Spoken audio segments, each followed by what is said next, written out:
There was never a time when this book began. There will never be a time when these words end. What you are about to experience exists in a space between thoughts, in that quantum field where all possibilities simultaneously exist.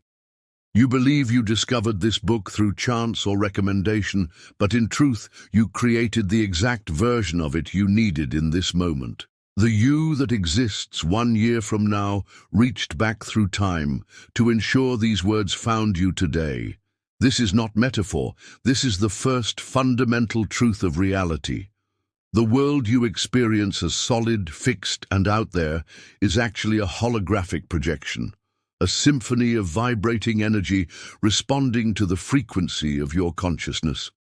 What appears as matter is mostly empty space, and what seems separate is deeply connected. I've spent decades exploring the hidden mechanisms of manifestation, not the superficial techniques that fill most books, but the deeper architectural principles that actually govern how reality forms around us. What I've discovered is both simpler and more profound than what most teachings suggest. Consider an ancient practice rarely discussed in modern manifestation circles, the Hermetic mirror technique. This method involves creating a specially prepared reflective surface, often with specific minerals added to the backing, then using it during twilight hours to project desired realities. The mirror serves as a portal between dimensions rather than a simple reflection tool. While this may sound like magical thinking, there's fascinating quantum theory supporting the idea that observation affects reality at the subatomic level. Reality is not happening to you, it is happening from you. When you truly grasp that your consciousness is creating your experience moment by moment, everything changes. Not because you've gained a new skill, but because you've remembered what you've always been. The life power flows through us and becomes what we recognize it to be. This recognition is everything. When you look at successful manifestors, those who seem to effortlessly create abundance, meaningful relationships, vibrant health, you're not seeing people who have mastered techniques. You're seeing people who have remembered their true nature as conscious creators. What blocks this remembering is not lack of information or technique, but the accumulated weight of contrary beliefs. The multi-layered programming that tells you manifestation is difficult, that abundance must be earned through struggle, that you are separate from what you desire. These beliefs are not your own. They were installed. In the silence between these words, feel that truth resonating. The limitations you've accepted were given to you by others who were given the same limitations. A grand inheritance of restriction passed through generations. But inheritance can be declined. There's a forgotten technique from certain mystery schools called frequency anchoring.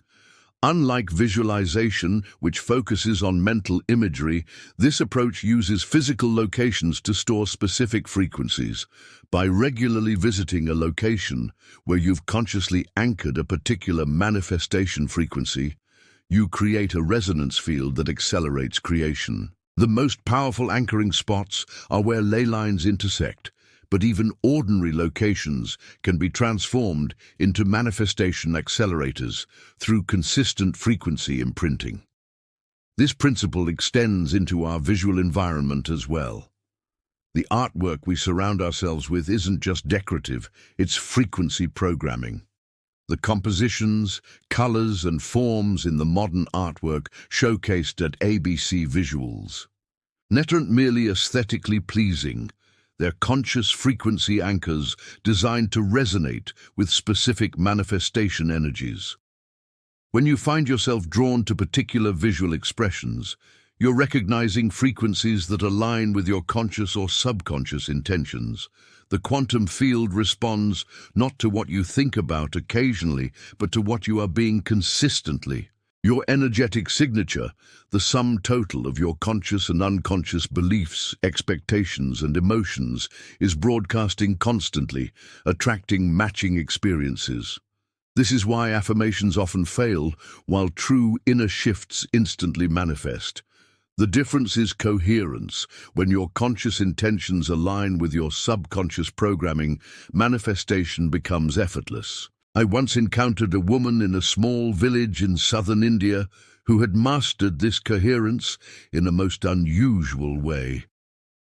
Rather than using traditional manifestation practices, she would write what she wished to create on rice paper using a mixture of ash and specific essential oils. She would then eat the paper while in a particular meditative state. Her explanation was simple.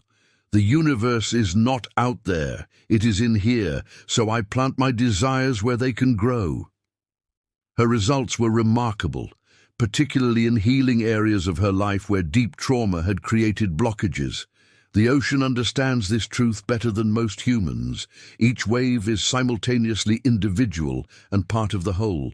There is no confusion about identity, no crisis of separation. The wave doesn't try to manifest its connection to the ocean. It simply is that connection, expressing itself in perfect harmony with the larger body. This natural coherence exists within you as well, though it's often forgotten. The moon doesn't strain to affect the tides, it simply moves in its natural orbit, and the tides respond.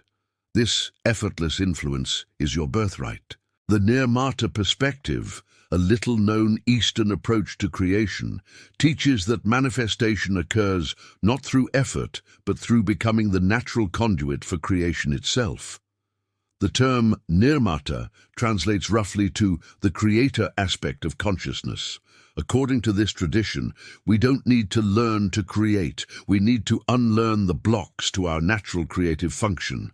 In the coming chapters, we'll explore the architecture of manifestation and provide revolutionary approaches to creating this coherence. But first, we must establish the foundation. You are not a physical being having occasional spiritual experiences.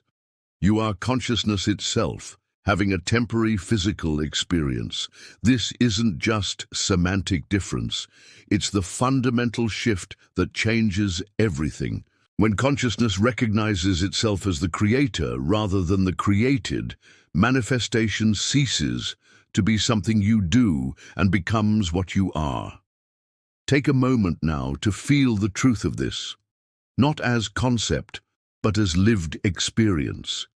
In the space between your thoughts, there exists a silent awareness that has been present your entire life. That awareness is not in the world is within it. From this awareness, we begin.